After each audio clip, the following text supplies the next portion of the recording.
Hey there, welcome back. I'm here to help you relax tonight. Before we slip into the shadows, like and subscribe to uncover more stories like this. Let me know in the comments where are you listening from and what time is it there. It really brings our community together. Now, dim the lights for that cozy vibe and stick around till the end. Let's dive into the unknown. The commission had arrived on a Tuesday in late October, delivered by courier in a wooden crate far too elaborate for its modest contents. Daniel Thornton had accepted the delivery with his customary professional courtesy, though his fingers had trembled slightly as he signed the manifest. Work had been scarce these past months, and the envelope attached to the crate promised payment sufficient to address several pressing creditors. The restoration studio occupied the third floor of a converted textile mill in Providence, a space Daniel had leased during more prosperous times. The exposed brick walls and tall windows had seemed charming when he first signed the agreement, but 3 years later, they served primarily as reminders of the optimism he could no longer quite recall feeling. The heating system was inadequate. The rent consumed earnings he no longer generated with any consistency, and his wife Elena had stopped visiting the studio entirely, preferring to maintain the fiction that his work existed somewhere successful and separate from their deteriorating marriage. The portrait itself was unremarkable at first inspection, a standard oil painting, perhaps 30 inches by 40, so darkened by accumulated grime and poorly applied varnish that the subject was barely visible. The accompanying documentation was frustratingly sparse. The client, identified only as the Preservation Society through a post office box in Boston, had provided no information about the artist, the subject, or the painting's provenance. The instructions were simple: restore the portrait to its original condition, document the process photographically, submit invoices monthly. Payment would be processed promptly upon receipt. The lack of information should have troubled him more than it did. A reputable restorer would insist on understanding a work's history before attempting any intervention. But Daniel's reputation, such as it remained, had been compromised by his declining circumstances. The divorce proceedings had become public knowledge in the small community of art conservators. His drinking, always a private vice, had manifested in missed deadlines and work that failed to meet his own exacting standards. This commission represented not merely income, but the possibility of redemption, and he found himself willing to overlook irregularities he would have once found unacceptable. He spent the first day simply observing the painting, a practice instilled by his mentor at the Institute. Elizabeth Hargrove had been rigorous in her methodology, insisting that restoration required patience above all other virtues. One must listen to what the painting wishes to reveal, she would say, arranging her tools with the precision of a surgeon. Haste is the enemy of understanding. The portrait had been painted with considerable skill. That much was evident even through the obscuring layers of decay. The brushwork visible at the edges suggested confidence and technical proficiency. Whoever had created this had possessed genuine talent, though why such a work had been allowed to deteriorate so completely remained mysterious. Most troubling was the face of the subject, so darkened that only the vaguest suggestion of features remained visible. It gave the impression of someone waiting behind frosted glass, patient and somehow expectant. The studio, which had felt merely shabby during the day, acquired a different character as evening approached. The autumn light faded early now, and Daniel found himself working increasingly under artificial illumination. The fluorescent fixtures he had installed cast a flat, clinical brightness that revealed every flaw in his surroundings. The cracked plaster, the water stains blooming across the ceiling, the accumulation of failed projects stacked against the walls, evidence of ambitions that had exceeded his capabilities. His telephone rang as he was preparing to leave for the evening. Elena's name appeared on the screen. and he experienced the familiar combination of hope and dread that her calls now inspired. Their conversations had devolved into negotiations over logistics. Who would collect the mail when the lawyer needed signatures, whether he remembered to pay the insurance premium? The warmth they had once shared existed now only in photographs, evidence of a past that seemed to belong to different people entirely. I received another letter from the mortgage company, Elena said without preamble. Her voice carried the exhausted patience of someone explaining something for the final time. "We're 3 months behind, Daniel. 3 months. They're talking about foreclosure proceedings."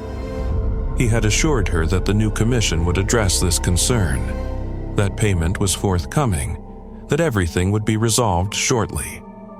But his promises had acquired a hollow quality, even to his own ears. Elena had responded with silence, the kind that communicated more effectively than any accusation, before ending the call with the briefest of farewells. Daniel had remained in the studio longer than intended that evening, reluctant to return to the apartment they still technically shared, though Elena now occupied the bedroom while he slept on the couch. The portrait seemed to observe him from its position on the easel, waiting for his attention, patient as a confessor. The actual restoration work began the following morning.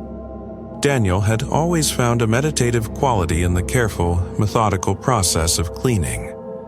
The removal of surface grime, the patient dissolution of degraded varnish, the gradual revelation of the artist's original vision. There was something deeply satisfying about this work, about the correction of time's damage, about the recovery of beauty from beneath accumulated neglect. He began with the gentlest solvents, testing small areas at the portrait's edge, documenting each step with the digital camera the commission required. The first session revealed very little, just the slightest brightening of the background, a suggestion of architectural elements that had been completely invisible beneath the grime. But Daniel felt encouraged. The painting was responding well to treatment, and he found himself looking forward to the next session with an enthusiasm he hadn't experienced in months. That night, he slept more soundly than he had in years. No anxious dreams about creditors, no restless waking to review his failures and regrets. Instead, he experienced a deep, peaceful unconsciousness, as if his body had finally surrendered its vigilance and allowed itself genuine rest. He awakened to discover that Elena had prepared breakfast, something she hadn't done since the early days of their marriage. She was seated at the kitchen table, still in her robe, with coffee and toast arranged on plates they had received as wedding gifts, but rarely used anymore. "I was thinking," she said, her voice carrying a tentative warmth he had almost forgotten. "Perhaps we've been too hasty about everything. The lawyers, the separation. Maybe we should try counseling again, give it one more genuine attempt." Daniel had agreed immediately, surprised by his own hopefulness, and they had spent the morning discussing possibilities with a civility that had been absent from their interactions for months. It was only later, as he drove to the studio, that he registered the strangeness of this development. Elena had been adamant about the divorce, resolute in her conviction that their marriage had expired beyond any possibility of resuscitation. This reversal seemed to have occurred without obvious cause, as if some internal calculation had been quietly revised during the night. The second cleaning session revealed significantly more. The background emerged with startling clarity, a richly appointed interior that suggested considerable wealth. Dark wood paneling, a suggestion of bookshelves, the corner of what might be an ornate desk. But the subject's face remained stubbornly obscured, darker than the surrounding areas, as if additional layers of varnish had been applied specifically to conceal these features. Daniel found himself speaking aloud as he worked, a habit he had developed during his solitary sessions. He would narrate his process, explaining his choices to an invisible observer, finding that this practice helped clarify his thinking. "The facial area will require particular care," he said, examining the portrait through a magnifying glass. "There seems to be an unusual buildup of material, possibly intentional. We'll need to proceed with extreme caution to avoid damaging the original paint layers beneath." Then, so softly he almost missed it, came a response. "Caution is wise, but excessive timidity serves no one." Daniel had spun around, certain he would discover someone standing behind him. But the studio was empty, the door still locked from the inside as he had left it. The voice, he reasoned, must have come from the neighboring unit. The building housed several small businesses, and sounds often traveled through the old walls and ventilation system in unexpected ways. He returned to his work, but found his concentration disrupted. The voice had possessed a distinctive quality, refined and measured, with the faintest suggestion of amusement. Probably someone conducting a telephone call, he told himself, though he couldn't quite dismiss the sensation that the words had been directed specifically at him. That evening brought another unexpected development. The mortgage company called to inform him that their records showed an error. The account was not 3 months in arrears as previously stated, but actually current through the following month. Someone had made a substantial payment they were just now processing. Did he have any questions about this transaction? Daniel had no explanation for this, but found himself reluctant to question good fortune too closely. Perhaps Elena had accessed funds he didn't know about. Perhaps there had been a genuine clerical error. The relief he felt was profound enough to override any concerns about the payment's mysterious origin. The cleaning progressed steadily over the following week. Each session revealed more of the portrait's original brilliance. The colors emerged with unexpected vibrancy, deep burgundies and rich browns that spoke of considerable skill in their application.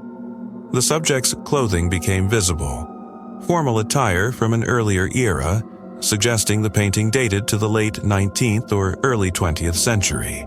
The hands, positioned formally on the arms of an elaborate chair, were rendered with anatomical precision, though something about their positioning seemed slightly wrong in a way Daniel couldn't quite articulate.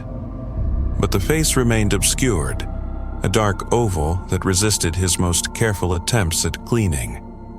The varnish in this area had been applied with unusual thickness, almost as if someone had deliberately attempted to erase the subject's features after the painting's completion. The voice returned during his evening sessions, when the studio's isolation was most complete. At first, Daniel continued to attribute these utterances to external sources. Sound from neighboring units, perhaps, or the building's ancient heating system producing noises his exhausted mind interpreted as speech. But gradually, this explanation became increasingly difficult to maintain. The voice spoke with knowledge it shouldn't possess. It commented on his technique, offering suggestions that revealed expertise in restoration methodology.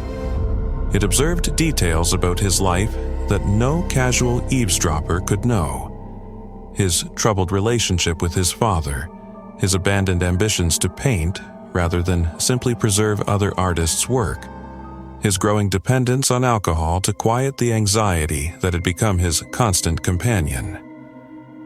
"You've been living as if your life were already complete," the voice observed one evening. "As if all the important decisions had been made and nothing remained but to manage the decline. But what if that's not true? What if restoration applies to more than paintings?" Daniel found himself responding to these observations, at first in his own mind, but gradually aloud, as if engaged in conversation with a particularly perceptive therapist. "I don't know how things went so wrong," he said, carefully applying solvent to a particularly stubborn area of discolored varnish. "I had plans, ambitions, but somewhere along the way I just became diminished." "Diminished," the voice repeated thoughtfully. "An interesting word. but diminishment isn't permanent. What has been reduced can be restored. You understand this principle better than most. These conversations became the most meaningful part of Daniel's day. The voice, which he had begun thinking of as his consultant, seemed to understand him with a completeness that exceeded even Elena's knowledge during their most intimate moments. It never judged, never criticized, but simply observed and occasionally suggested alternative perspectives. His life, meanwhile, continued its improbable improvement. Elena's warmth persisted and even deepened. She began visiting the studio again, bringing lunch, asking about his work with what seemed like genuine interest. The financial pressures that had dominated their existence eased mysteriously. An old client, someone he hadn't heard from in years, called with a commission. Another payment arrived from an insurance claim he had forgotten filing. His credit card statement showed charges he didn't recall making had been reversed. He should have questioned these developments more carefully, but the relief of financial stability, of marital harmony, of simple daily competence was intoxicating after months of grinding anxiety. He found himself sleeping soundly, waking refreshed, approaching each day with energy he hadn't possessed in years. The studio, which had seemed a prison of his failures, became again a place of genuine satisfaction. The portrait's restoration accelerated. The background was now completely revealed, showing an interior of considerable elegance.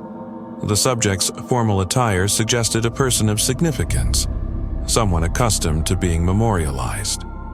Only the face remained obscured, though Daniel could now discern the general structure beneath the remaining grime.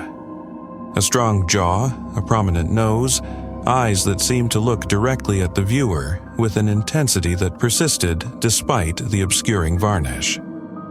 "We're close now," the voice observed during an evening session. Daniel no longer started at its appearance or attempted to locate its source. He had accepted it as a natural part of his working environment, as familiar as the smell of solvents or the north light through the studio windows. "Close to what?" Daniel asked, though he suspected he knew the answer. "To completion, to restoration, to becoming what you were always meant to be." The face began to emerge during the following session. Daniel worked with unusual boldness, applying solvents more aggressively than his training would typically permit. But his hand was steady, his judgment certain, as if guided by expertise beyond his own. The features revealed themselves with startling clarity. A man in middle age, handsome in a severe way, with eyes that possessed an unsettling directness. Helena visited that afternoon, bringing sandwiches from the delicatessen they had once frequented during better times. She seemed different somehow, more attentive, more affectionate, as if some invisible barrier between them had been removed. They made love in the studio for the first time in years, an encounter that was both familiar and strange, as if they were performing a ritual whose significance exceeded their understanding. Afterward, as Elena slept on the old couch he kept for clients, Daniel studied the portrait with new attention. The face was almost completely revealed now, though a final thin layer of discolored varnish remained. But even through this obscuring film, the features were clearly visible. The resemblance was unmistakable. The man in the portrait possessed Daniel's bone structure, his coloring, his general physiognomy. But the expression was different, harder and more assured, as if this version of Daniel had never experienced self-doubt or failure. This was Daniel as he might have been had every choice led to success, had every opportunity been seized, had no ambition been compromised or deferred. "I don't understand," Daniel said aloud, though the studio was now empty except for himself and the portrait. "Don't you?" the voice replied, gentler than usual. "You've been restoring more than just a painting, Daniel. You've been restoring yourself. With each layer of grime removed, with each correction made, Your own life has been adjusted, perfected, brought into alignment with what it should have been. Daniel's hands were shaking as he set down his tools. That's not possible. That's not how restoration works. Isn't it? You remove what doesn't belong, reveal what was hidden, correct the damage of time and circumstance. Why should this principle apply only to paintings? Why not to lives, to relationships, to the very fabric of reality itself? He should have been terrified. The rational part of his mind, the part trained in empirical methodology and scientific process, was screaming warnings.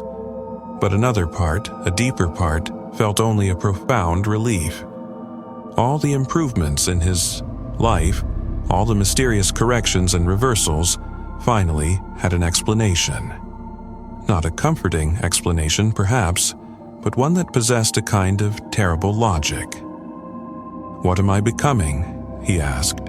"What you already are," the voice replied. "Simply freed from the accumulated damage, the poor decisions, the compromises that have obscured your true nature. Look at your reflection, Daniel. Really look."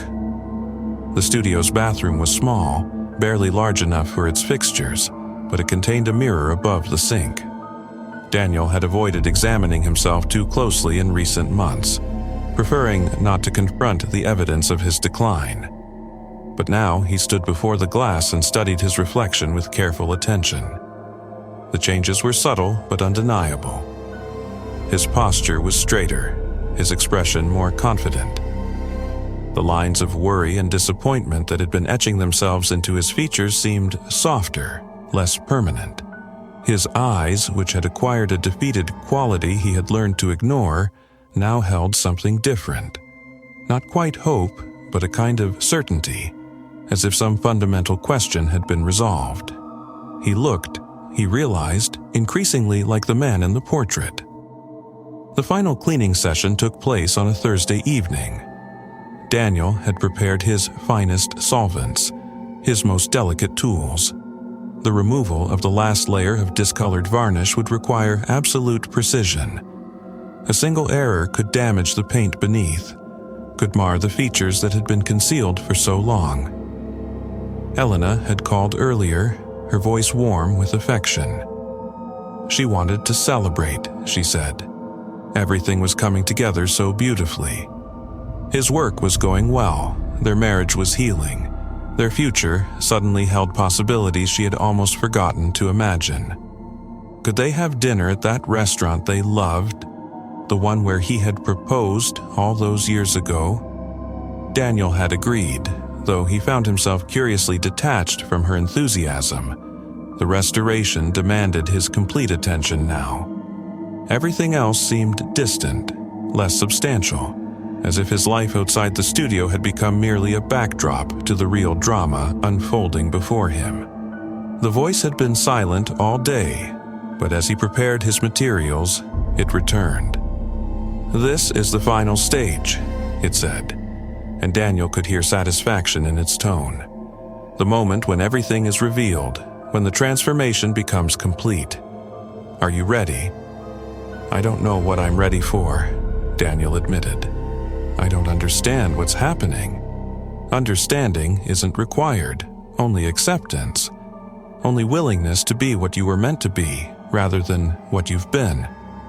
He began the final cleaning with hands that were remarkably steady. The solvent dissolved the last layer of darkened varnish with gratifying ease, revealing the portrait subject in complete detail. The face that emerged was his own, but perfected, idealized, freed from every compromise and failure that had marked his actual existence.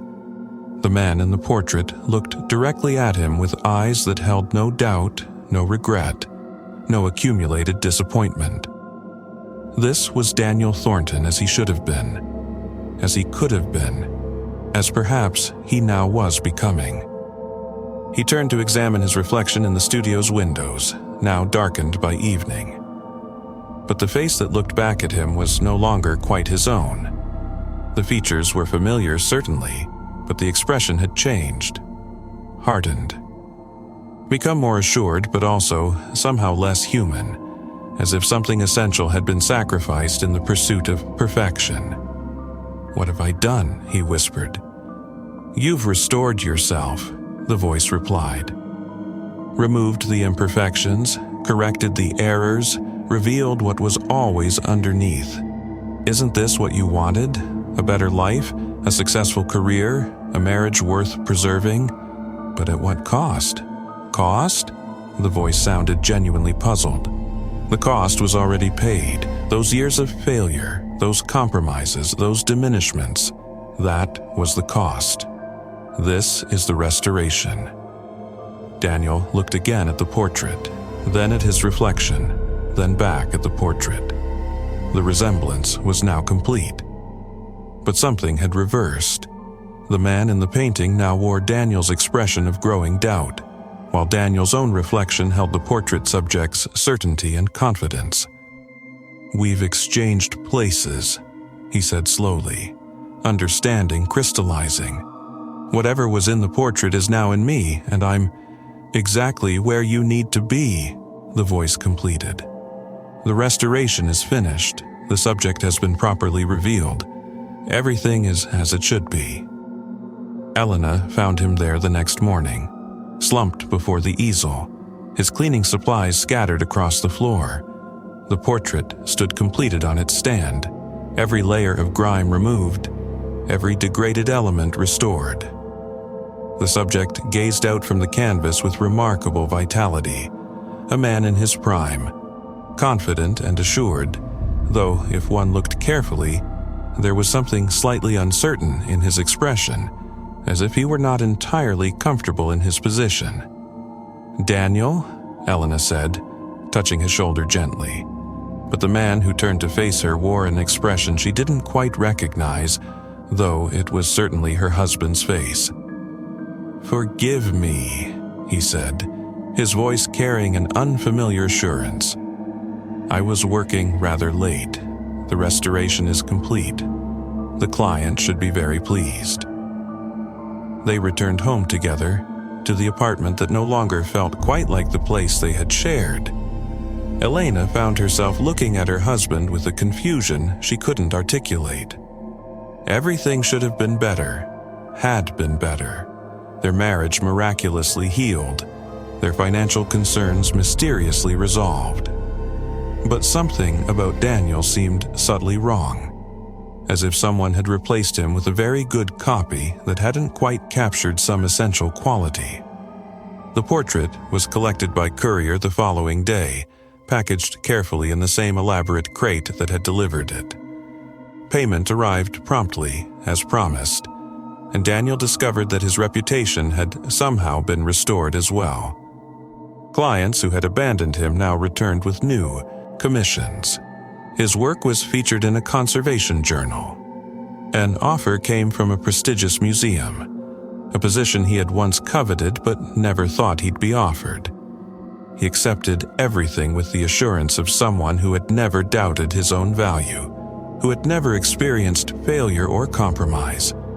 His life moved forward smoothly, each day more successful than the last, each achievement building upon previous successes with mechanical precision.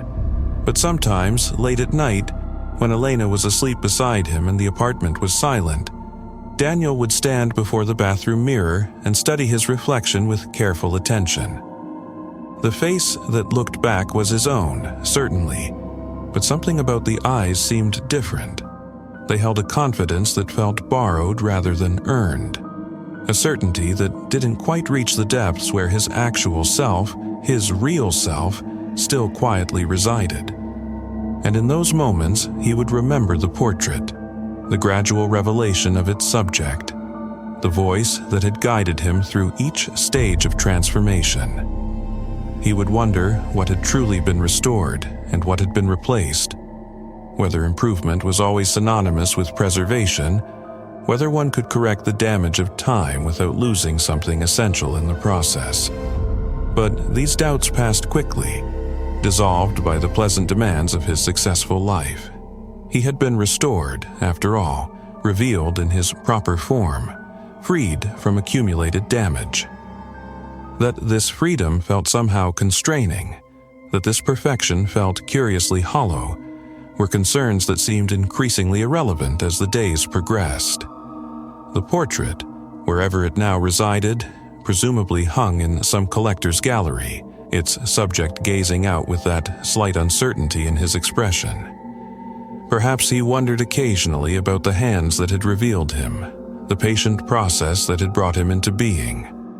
Perhaps he experienced moments of doubt about the exchange that had been made, the restoration that had been completed.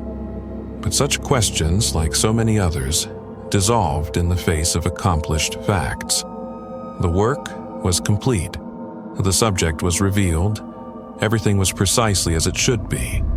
And if some essential element had been lost in the process, well, that was simply the cost of restoration.